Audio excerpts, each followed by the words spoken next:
ఇప్పుడు పోలవరం అని మాట్లాడుతుంది పెద్ద పాపం, మీకు తెలుసో తెలియదు తెలుగు రాష్ట్రాలలో. ఎందుకనంటే పోలవరం గురించి నువ్వు మాట్లాడినావు అనుకో, అరే నీ అమ్మ పోలవరం ప్రాజెక్టులే కదా నడుస్తూనే ఉన్నారు ఆయన.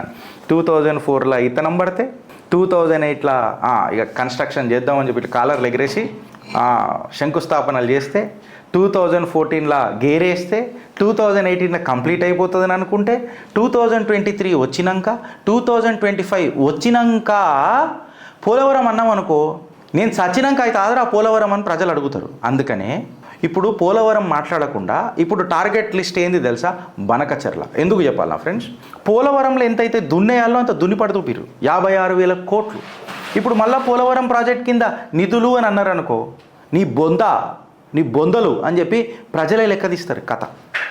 అడగరా 6,500 కోట్లు 26 ప్రాజెక్ట్స్ కూడా వస్తాయి అని చెప్పి మాట్లాడిన పెద్ద మనుషులు ఇవాళ 56,000 కోట్లు కేవలం పోలవరంకి అయింది. ప్రజలు అడగరా కాకా ఏందే ఇది అని నన్ను అడగరా?